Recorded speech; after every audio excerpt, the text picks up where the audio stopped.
I wanted to take a few minutes in this mini lecture to go over the significance of our module this week, which is setting up the historical context for discussions and analysis of race and racism in the US context. For this reason, I have assigned many videos for you. The second episode is called The Story We Tell from Race, the Power of an Illusion. So you'll see the clip from the film as a part of the module. And I think for anyone to do sociological analysis of race and racism, it's crucial to understand the historical context. We are living in a historic moment of racial uprising, and as we see images of George Floyd or even more recent shootings by law enforcement, it's really important to again remember the very violent history that Black folks have encountered in the US. So there were a couple of readings that I assigned specifically to humanize certain groups of folks in the US that we have always talked about in a very dehumanizing way. We talk about or read about slavery as though there weren't actual human beings involved. We talk about conquest of indigenous lands as though again there weren't actual people on whom genocidal levels of violence was committed. So the first thing that we need to do as sociologists is think about what stories do we learn throughout our educational career, who gets to tell these stories, and which stories are then omitted. And focusing on that is really important to understand how we then come to perceive certain groups of people, how we attribute characteristics to entire groups of people, right? So if we don't have the historical knowledge, then we don't quite understand why certain groups are where they are today, and how that's more a function of history and circumstance rather than inherent attributes. Just to list very quickly the untold stories we don't hear about. The sheer brutality of slavery, right? And that's why you have those sets of videos assigned to you. I think we have a tendency very much to euphemize this very brutal, horrific institution where human beings were treated worse than cattle. And there's a constant denial of this, right, in our collective memory. Think of how Germany handles the Holocaust. There's a constant discussion, critical discussion of it, and a very serious discussion of the horrific events of the Holocaust. We have no such parallel discussion of slavery and Jim Crow in the US. We have a tendency to assign maybe a paragraph in our history textbooks to it and then be done with it. And that's very clear from this 2019 review of a plantation tour that I share with you over here, where this woman is clearly very, very outraged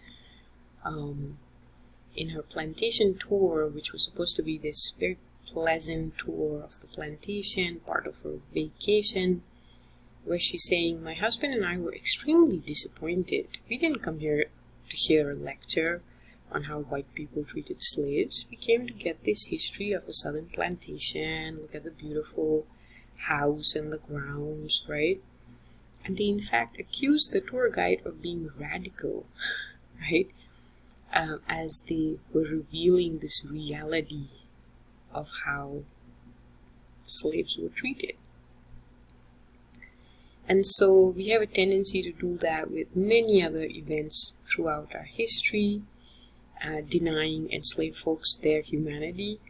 The fact that there were slave rebellions throughout our history, right? So another argument we hear is, if it was so bad, then why didn't they rebel? They did, constantly.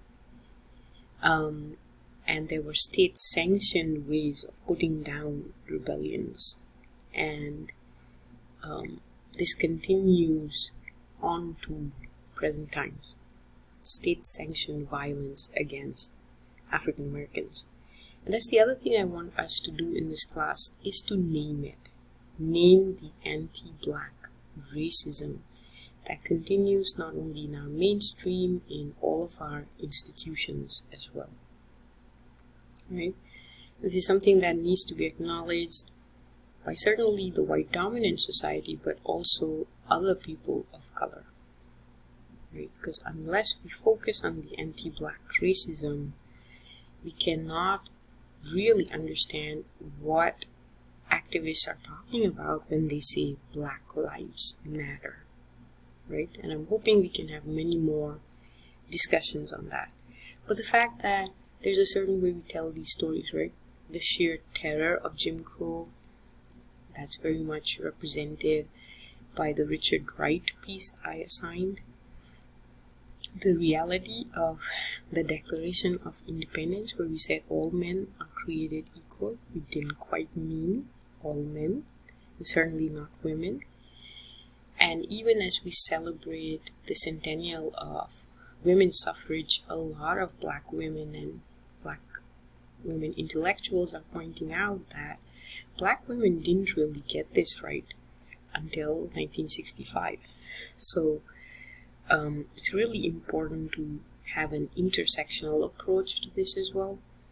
Also remember, black codes were instituted after the so-called abolition of slavery, so black folks had very little choice but to get back into sharecropping, right?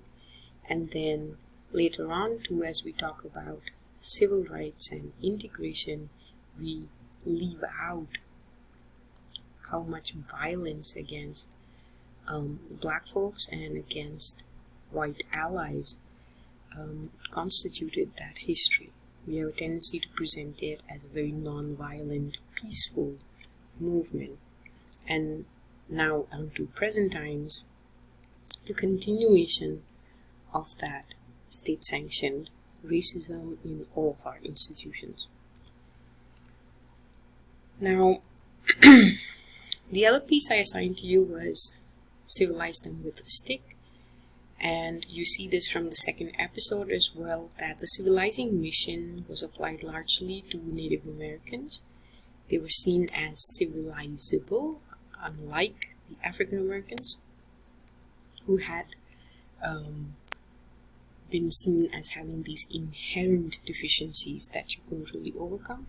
But Native Americans were seen as good human stock that could be civilized through English education, Christianity and agriculture. Mary Crow Dog's image is up there, and she gives us this really horrifying account of these residential schools, boarding schools where Native children were separated, given corporal punishment, etc., to civilize them.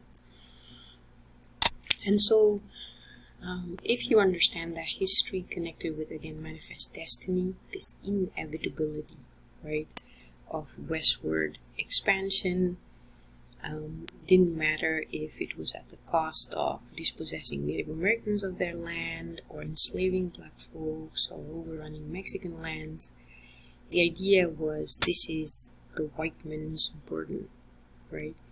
And it's inevitable, right? And we continued that onto imperialism, right, as we expanded onto Hawaii and the Philippines and so on. We see glimpses of that in present times as well, as we expand or invade other parts of the world in the name of spreading liberty and democracy. So I have the poster there, which was put up to recruit women into the US Air Force and was then taken down. And it says, "Hey Taliban, look up in the sky. Your women can't drive, but ours can." And so throughout you have to also understand this intersectional analysis is important, where you see race and gender intersecting, almost the American moral high ground or justification for these kinds of aggressive foreign policy decisions is about liberating or emancipating oppressed women, right? Often the decisions are very strategic. They're about oil and geopolitical influence. And that explains why Saudi Arabia continues to be our biggest ally.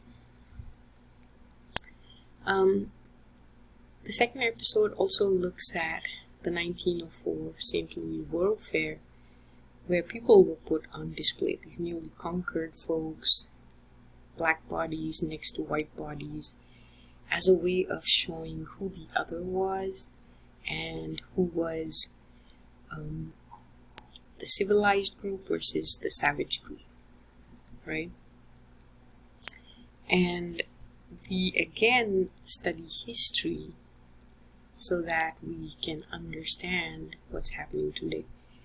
And so I decided to juxtapose that image from the World Fair with an image from the show Half the Sky, right? Where you have a lot of these celebrity activists going to the so-called third world, right? Sometimes you see images like that on folks' social media, also from what we have called volunteerism, right? Where American kids, college kids might go for a summer abroad and work at an orphanage somewhere in Africa or India or someplace. And these can become very problematic, right? With the whole white savior optics that go with it. Also, we have this morbid fascination with just the spectacle of suffering. An example would be Slumdog Millionaire. Again, juxtaposing these poor, unfortunate people in the world who need to be rescued, right? And so those kinds of assimilationists, kind of a colonial tendency continues on to present times. And this is really hard to spot. So as sociologists, we know that when you come from a dominant perspective, your perspective becomes the norm, the normative, right? And that's the definition of ethnocentricity. So if you are a fish in a fishbowl, it's very hard for you to say, okay, this is what water is, right? Because you don't really know anything outside of it. Especially if you're the dominant group, you don't often have to find out about how marginalized folks are experiencing the world, right? It's like one of my students once said, well, I'm not racist, and I've never encountered racism, so racism doesn't really exist, right? So, again, depending on our context, our worldview can be very, very different. And especially in the US, and the US has been a superpower for a long time, we tend to have a very ethnocentric perspective. I wanted to share how Time magazine actually changes its cover just for the US in those months, where the rest of the world was talking about the revolution in the Middle East or Aung San in Burma. We were focused on topics like why anxiety is good for you, or who needs marriage, and then what makes a school great, or a madman, or Thomas Edison. Meanwhile, the world was looking at other global issues in the world. So we are very inward looking in the US. So